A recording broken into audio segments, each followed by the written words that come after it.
জাহান্নামের আগুন থেকে নিজের বাঁচতে অপরকে বাঁচাইতে হবে। কেমনে বাঁচবো, পদ্ধতি কেমন হবে, সিমটমস কেমন হবে, নমুনা কেমন হবে, এই বয়ানটাই আমি আপনাদের অল্প সময়ের মধ্যে ফিনিশিং দিয়ে বিদায় নিয়ে চলে যাব। কাজী বাদান কোনো দিকে কোনো খেয়াল নাই, এদিক সেদিক নজর দিয়ে আলোচনার পয়েন্ট কিন্তু হারিয়ে ফেলবেন।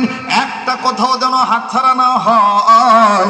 জীবনের সেই বয়ান মনে করে বয়ান করছি, কার পিছনে জানি মালাকুল মউত ধরে রইছে, কার জন্য জানি জংলার বাসনি হয়ে গেছে, কার জন্য জানি কাপড়ে কাপড় তৈরি হয়ে গেছে, কার জন্য জানি কবরের মাটি বায়না হয়ে গেছে।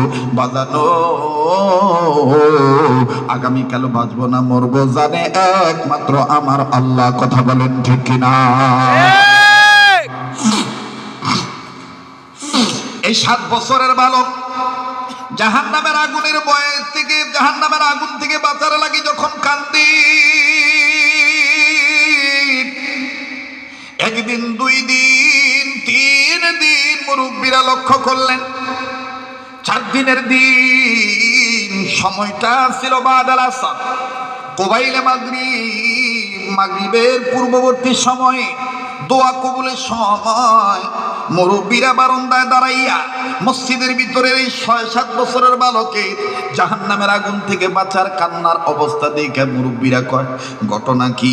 এই ছেলেটার উপর তো এখনো নামাজ ফরজ হয় নাই, এখনো তো সে বালেগ হয় নাই, এই বয়সে সে কি বুঝা জাহান্নামের আগুন থেকে বাঁচার জন্য কান্দে?